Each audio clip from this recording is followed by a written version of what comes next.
Dear students, अस्सलाम वालेकुम। Online classes के सिलसिले में आज हमारा लेक्चर नंबर 30 है और इसमें हम देखेंगे कि स्ट्रिंग कैसे प्रिंट होती है। ठीक है। लास्ट लेक्चर में जो हमने देखा था उसको स्टोर करने का तरीका हमने देखा था कि रैम के अंदर वो कैसे स्टोर होती है, किस तरह वो स्टोर होती है, एड्रेसिंग वगैरह। आज हम देखेंगे स्ट्रिंग प्रिंट कैसे होती है।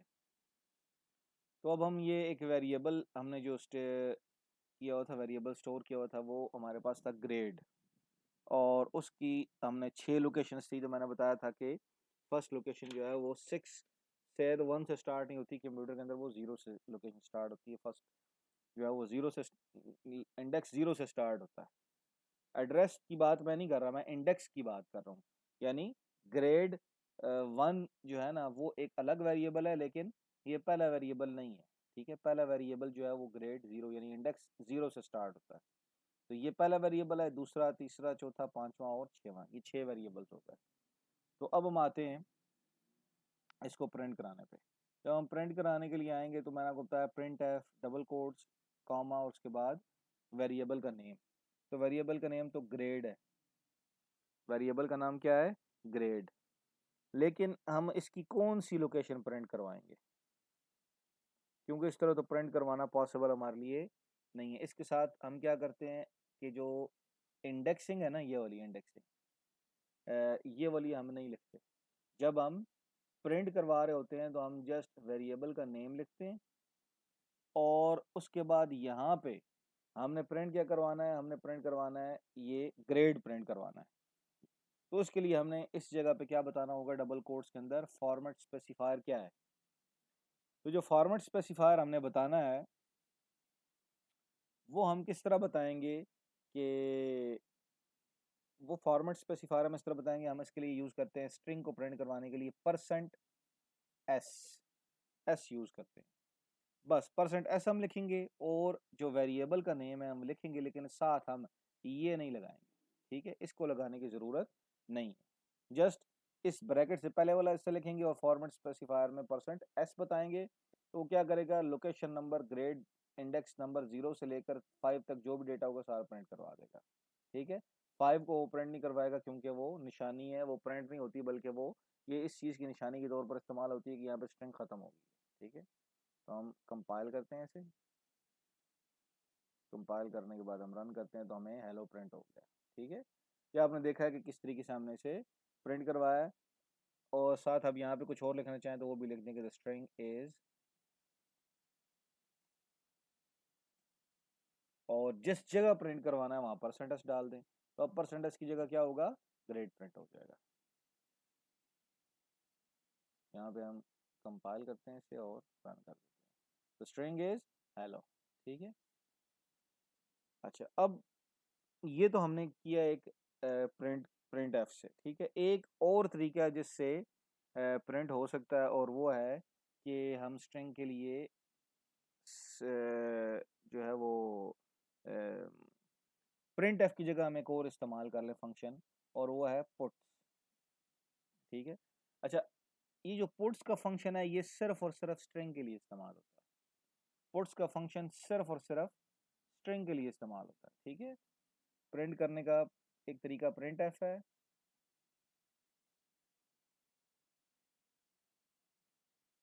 और दूसरा है पुट्स। ये सिर्फ और सिर्फ स्ट्रिंग के लिए इस्तेमाल होता है, स्ट्रिंग के अलावा पुट्स किसी और चीज़ के लिए इस्तेमाल नहीं होता। मैं इसको कमेंट करता हूँ और पुट्स के जरिए। अब पुट्स बहुत आसान है, उसके अंदर सिर्फ और सिर्फ ग्रेड लिखना है बस, और वो आपको चीज़ प्रिंट कर देगा। ठीक है, तो अगर आपने किसी स्ट्रिंग को प्रिंट करवाना है तो आप पुट्स का फंक्शन यूज़ करें, तो वो बड़ी आसानी के साथ आप उसे प्रिंट करवा सकते हैं। लेकिन जो प्रिंट एफ का फंक्शन है उसमें आसानी ये है कि अगर आप खाली स्ट्रिंग के अलावा कुछ और मैसेज भी प्रिंट करवाना चाहते हैं, जैसे यहाँ पे अब द स्ट्रिंग इज, मैं कुछ और मैसेज प्रिंट, तो वो आपको ऑप्शन यहाँ मिल जाएगा। ठीक है, प्रिंट एफ में आपको वो सहूलत यहाँ पे मिल जाएगी, लेकिन पुट्स के फंक्शन में सिर्फ एक वेरिएबल इस्तेमाल हो सकता है, उसके अलावा कुछ भी इस्तेमाल नहीं हो सकता। तो ये तो हमने जो देखा है वो प्रिंट के हवाले से था कि स्ट्रिंग को प्रिंट कैसे करवाना है। अब हम आते हैं कि स्क्रीन के ऊपर अगर प्रिंट करवाना, और ये एग्जांपल 10.8 है, पेज नंबर 256 पे दी हुई है कि स्क्रीन के ऊपर प्रिंट करवाना है, तो आप उसको आगे पीछे स्क्रीन के मुख्तलिफ हिस्सों पर ले जाना हो तो कैसे करेंगे। मसलन जैसे यहाँ पे अब प्रिंट करवाने के लिए उन्होंने परसेंट और उसके बाद 25 दरमियान में डाला है। हम देखते हैं इसका इफेक्ट क्या होगा।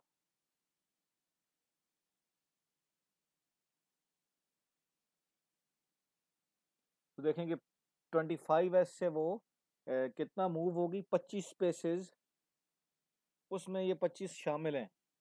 25 में टोटल ये जो 1 2 3 4 5 6 6 स्पेसेस इसकी भी हैं। ठीक है, पहले हम 25 की जगह इसको करके देखते हैं, ये टोटल 6 हैं, तो हम इसको करके देखते हैं जी, 10 करके देखते हैं। आसानी के लिए हम 10 करके देखते हैं। देखें कि यहाँ पे 4 स्पेसेस, 10 स्पेसेस नहीं है बल्कि 2 करके देखते हैं।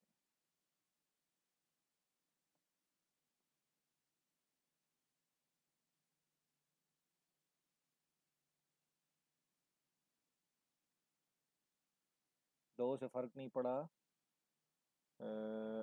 6 करके देखते हैं। 6 से भी फर्क नहीं पड़ा।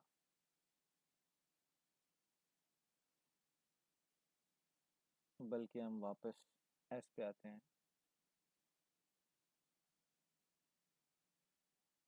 तो 6 से फर्क ये पड़ा था कि टोटल HELL 5 थे, तो 6S करने से क्या हुआ था कि वो जो 5 हम ये प्रिंट करवा रही है, 5 ये 5 जमा 1 6, तो उसने शुरू में एक स्पेस दे दी थी। ये आप देख सकते हैं यहाँ पे कि शुरू में एक स्पेस मौजूद है, तो 6 का मतलब है कि 5 वो स्ट्रिंग के अपने भी शामिल है।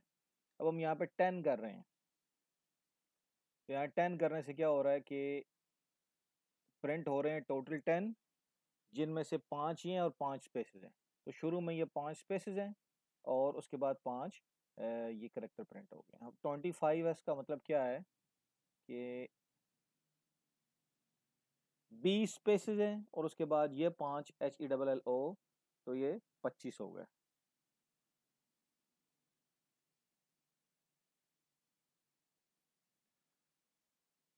इस तरह माइनस में, तो यहाँ पे हम माइनस में करके देखते हैं कि माइनस से क्या फ़र्क पड़ता है।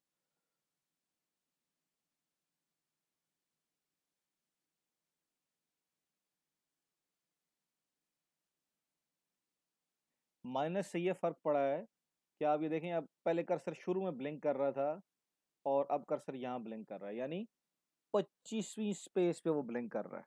ठीक है, तो माइनस से आप किस तरफ जाते हैं, माइनस से स्पेसेस बाद में आती हैं, और अगर माइनस नहीं लगाएंगे तो स्पेसेस पहले आती हैं। सादे अल्फाज में ये याद रखें कि माइनस लगाने से स्पेसेस बाद में चली जाती हैं, और माइनस न लगाएं तो स्पेसेस शुरू में आ जाती हैं। बस इतनी सी बात है। अब हम आते हैं कि जो मुख्तलिफ किस्म की यहाँ पे एस्केप सीक्वेंस दिए हुए हैं। एस्केप सीक्वेंस का मतलब ये होता है कि आप अपना सीक्वेंस तोड़ दें। मसलन जैसे वन लाइन चल रही है, 1 2 3 4 5 6, 6वां नंबर है, 6वें के बाद किसकी बारी आएगी, 7वें की। लेकिन इसके बाद हम क्या करें, अचानक बीच में कोई बुजुर्ग आ जाएं, तो हम क्या करें, 7वें नंबर पे जो पर्सन खड़ा हुआ उसको रोक के जो बुजुर्ग हैं उसको पहले डील कर लें, तो ये सीक्वेंस टूट जाएगा। 6वें के बाद 7वें का नंबर था, लेकिन वो नंबर नहीं आया, किसी और का नंबर आ गया। तो इस तरीके से अब क्या होता है कि एस्केप सीक्वेंस भी ये सहूलत देते हैं कि वो आप जो है वो जो रूटीन है वो तोड़ सकते हैं। सबसे ज़्यादा जो इस्तेमाल होगा वो \n इस्तेमाल होगा। ये आप जहाँ लगाते हैं, मिसाल के तौर पर ये मैं शुरू में लगा रहा हूँ, शुरू में लगाऊंगा तो उससे क्या होगा कि जहाँ जिस तरतीब से ये लगा होगा, मतलब ये शुरू में लग गया है, ये डबल कोट्स के अंदर शुरू में लग गया है। तो अब आप देखें ये क्या होता है। पहले एक लाइन प्रिंट हुई है, नई लाइन जो है ना, न्यू लाइन पे ये प्रिंट हुआ है, एक पूरी लाइन छोड़ दी है, स्पेस छोड़ दी है। अगर मैं इसको बैक स्लैश एन को बाद में लगाऊं तो क्या होगा कि अब जो है वो नई लाइन पे ब्लिंक कर रहा है। ठीक है, इसके लिए हम क्या करते हैं, 2 दफ़ा ये लाइन लिख के चेक करते हैं ताकि ज़्यादा इफेक्ट बेहतर तौर पर नजर आए। अब मैं इसके अंदर बैक स्लैश एन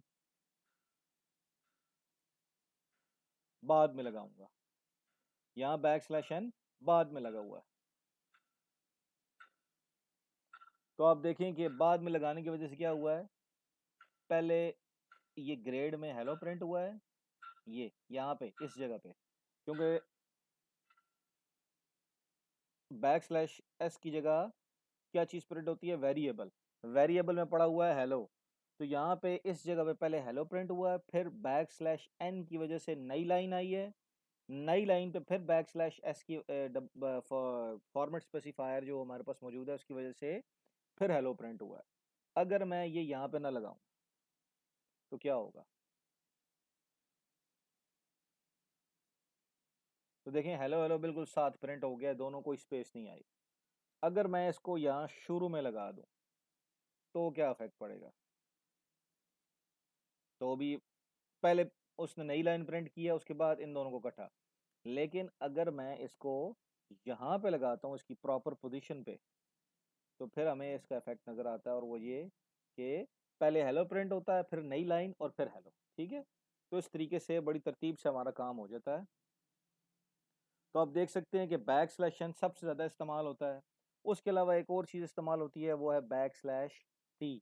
यही हम सबसे ज़्यादा इस्तेमाल करेंगे, बाकी स्केप सीक्वेंस आप बेशक खुद से ऑब्जेक्टिव के लिए समझ लें। ठीक है, लेकिन हमारा उनके साथ कोई इतना कंसर्न नहीं होगा, हमारा जो है वो बैक स्लैश एन और back slash T. Back slash T का मतलब है एक टैब, टैब का मतलब होता है स्पेसेस। तब यहाँ पे मैं, तो आप देखेंगे इसने दरमियान में 3 स्पेसेस दे दिए हैं।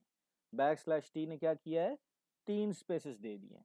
तो बैक स्लैश टी या बैक स्लैश एन लगता कहाँ पे है, जहाँ फॉर्मेट स्पेसिफायर आप लिखते हैं उसके शुरू में या उसके आखिर में, डबल कोट्स के अंदर आपने बैक स्लैश एन या बैक स्लैश टी लिखना होता है। ठीक है, और वो किस तरतीब से लिखा जाता है, अगर आप बैक फॉर्मेट स्पेसिफायर के बाद लिखेंगे तो पहले वेरिएबल की वैल्यू प्रिंट होगी, फिर नई लाइन आएगी। और अगर आप इसे फॉर्मेट स्पेसिफायर यानी परसेंट एस से पहले लिखते हैं तो पहले नई लाइन प्रिंट होगी, उसके बाद वेरिएबल की वैल्यू प्रिंट होगी। ठीक है, तो इसका बेहतर तरीकाकार ये होता है कि आप इसे फॉर्मेट स्पेसिफायर के बाद लिखा करें ताकि इसका इफेक्ट नजर आए। ठीक है, यही सही प्रिंट करने का तरीका है। तो इंशाल्लाह नेक्स्ट लेक्चर में हम और इस टॉपिक्स पे बात करेंगे, कुछ और एग्जांपल्स देखेंगे। तब तक के लिए अस्सलाम वालेकुम।